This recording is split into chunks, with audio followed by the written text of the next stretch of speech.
पूज्याय राघवेन्द्राय सिद्धधर्मरताय च भजतां कल्पवृक्षा नमतां ಕಾಮಧೇನು ಶ್ರೀ ಗುರು ರಾಘವೇಂದ್ರ ಸ್ವಾಮಿ ಎಲ್ಲರನ್ನೂ ಕಾಪಾಡಪ್ಪ ತಂದೆ. ಎಲ್ಲರಿಗೂ ಒಳ್ಳೆಯದನ್ನು ಮಾಡು.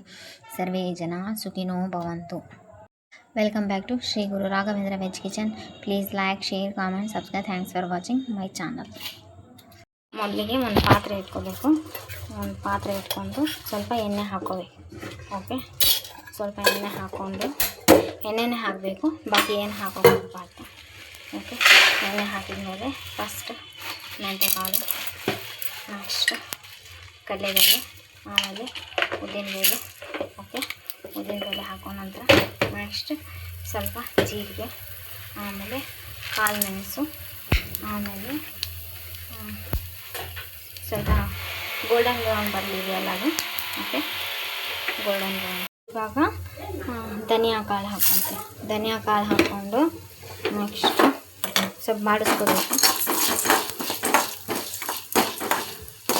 ಸ್ವಲ್ಪ ಬಾಡಿಸ್ಕೊಂಡು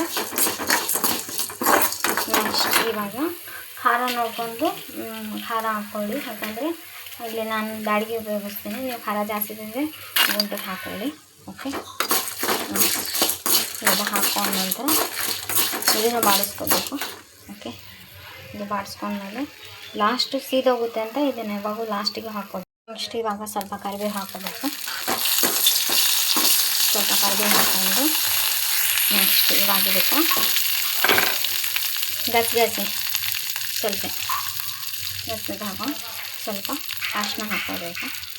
ಸ್ವಲ್ಪ ಅರಿಶಿನ ಹಾಕೊಂಡ ನಂತರ ಇವಾಗ ಕೊಬ್ಬರಿ ಇದೆಯಲ್ಲ, ಕೊಬ್ಬರಿ ತುರಿದು ಹಾಕ್ಕೋಬೇಕು. ಹಂಗೆ ಇಲ್ಲ, ತುರಿದು ಹಾಕ್ಕೊಂಡು ಸ್ವಲ್ಪ ಬೆಚ್ಚಗೆ ಮಾಡ್ಕೋಬೇಕು. ಹೀಗೆ ಒಂದು ಪಾತ್ರೆ ಇಟ್ಟು ಇದರಲ್ಲಿ ಎಣ್ಣೆ ಹಾಕ್ಕೋಬೇಕು. ಓಕೆ,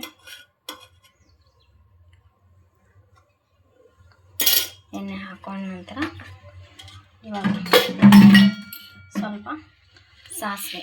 ಓಕೆ, ಸಾಸಿವೆ, ನೆಕ್ಸ್ಟ್ ಸ್ವಲ್ಪ ಜೀರಿಗೆ, ಸ್ವಲ್ಪ ಸಾಸಿವೆ ಇದು ಹಾಕ್ತಾಯಿದ್ದೆ. ಇವಾಗ ಸ್ವಲ್ಪ ಬ್ಯಾಡಿಗೆ ಮೆಣಸಿನಕಾಯಿ, ನೆಕ್ಸ್ಟು ಕರಿಬೇವು ಹಾಕ್ಕೊಂಡು ಆಮೇಲೆ ಈರುಳ್ಳಿ, ನೆಕ್ಸ್ಟ್ ಇವಾಗ ನುಗ್ಗೆಕಾಯಿ ಹಾಕ್ಕೊಂಡು ಎಲ್ಲ ನುಗ್ಗೆಕಾಯಿನ ಹಾಕ್ಕೋಬೇಕು. ಸ್ವಲ್ಪ ನುಗ್ಗೆಕಾಯಿ ಹಾಕ್ಕೊಂಡು ಹಾಗೆ ರುಚಿಗೆ ತಕ್ಕಷ್ಟು ಉಪ್ಪು ಹಾಕ್ಕೊಂಡ್ಬಿಡ್ತೀನಿ. ಇವಾಗ ಉಪ್ಪು ಹಾಕ್ಕೊಂಡು ನೆಕ್ಸ್ಟ್ ಇವಾಗ ಚೂರು ಅರಿಶಿನ ಪುಡಿ ಹಾಕೋಣ. ಓಕೆ, ಆಯಿತಾ?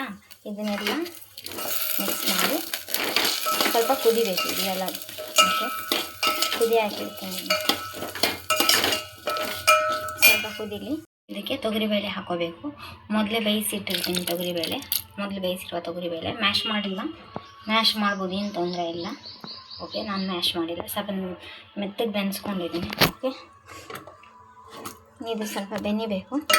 ಓಕೆ, ನೆಕ್ಸ್ಟ್ ಇವಾಗ ಇದಕ್ಕೆ ಸ್ವಲ್ಪ ಟೊಮ್ಯಾಟೊ ಹಾಕಿ ಬೇಯಿಸ್ಕೋಬೇಕು. ಟೊಮ್ಯಾಟೊ ಹಾಕ್ಕೊಂಡು ಬೇಯಿಸ್ಕೋಬೇಕು. ಓಕೆ, ಇದನ್ನು ಸ್ವಲ್ಪ ಬೇಯಕ್ಕಿಡೋಣ ಒಂದು ನಿಮಿಷ. ಸ್ವಲ್ಪ ಕಾಯ್ತೀವಿ. ನೆಕ್ಸ್ಟ್ ಇದು ಹುರಿದಿರುವ ಮಸಾಲೆ ಇದರೊಳಗೆ ಹಾಕಿ ಹುರ್ಕೋಬೇಕು. ಓಕೆ, ಕೈಯಿಂದನೇ ಹಾಕ್ಕೊಂಡಿದ್ದಾರೆ.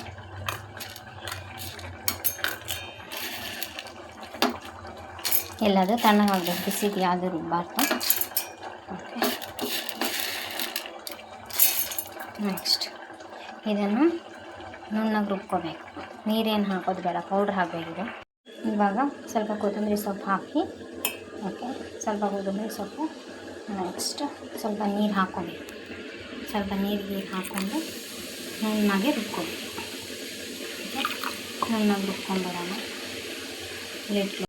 ಇದು ರುಬ್ಬಿರುವಂಥ ಮಸಾಲ ಆಯ್ತಲ್ಲ, ಮಸಾಲ ಎಲ್ಲ ಹಾಕ್ಕೊಂಬೇಡ. ಓಕೆ, ಮಸಾಲೆ ಎಲ್ಲ ಹಾಕ್ಕೊಂಡು ನೆಕ್ಸ್ಟ್ ಸ್ವಲ್ಪ ಹುಣಸೆಹಣ್ಣು ಬಿಸಿನೀರಲ್ಲಿ ನೆನೆಸಿ ಇಟ್ಟಿರುವಂಥ ಹುಣಸೆಹಣ್ಣು ರಸ ಹಾಕ್ಕೊಂಬೇಡ. ಓಕೆ, ಹುಣಸೆಹಣ್ಣು ರಸ ಹಾಕ್ಕೊಂಡು ಇವಾಗ ಮತ್ತೆ ಕುದಿಸ್ಕೋಬೇಕು ಇದನ್ನು. ಓಕೆ, ಸ್ವಲ್ಪ ಹುಣಸೆಹಣ್ಣೆಲ್ಲ ಕುದಿಬೇಕಲ್ಲ, ಸ್ವಲ್ಪ ಮಸಾಲನೂ ಕುದಿಬೇಕು.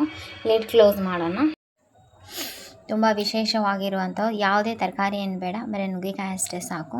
ನುಗ್ಗೆಕಾಯಿ sambar very simple, tasty and easy ಆಗಿರುವಂಥ ಹೆಲ್ದಿ ರೆಸಿಪಿ ಇದು. ಎಲ್ಲರಿಗೂ ಇಷ್ಟಪಡ್ತಾರೆ, ಎಲ್ಲರೂ ತಿಂತಾರೆ, ಎಲ್ಲರೂ ಇದಕ್ಕೆ ಫ್ಯಾನ್ ಆಗ್ತಾರೆ. ಸೇಮ್ ಮದುವೆ ಮನೆಯಲ್ಲಿ ಮಾಡ್ತಾರಲ್ಲ ಅದೇ ಸ್ಟೈಲಲ್ಲಿ ಇದೆ. ಓಕೆ, ತುಂಬ ಟೇಸ್ಟಿಯಾಗಿರುತ್ತೆ. ನುಗ್ಗೆಕಾಯಿ ಸಾಂಬಾರು, ನಿಂಬೆಹಣ್ಣು ಉಪ್ಪಿನಕಾಯಿ, ಬಿಸಿ ಅನ್ನ ಹಾಕ್ಕೊಂಡು ಊಟ ಮಾಡ್ತಾಯಿದ್ದೆ. ವಾವ್, ಸೂಪರ್ ಆಗಿರುತ್ತೆ.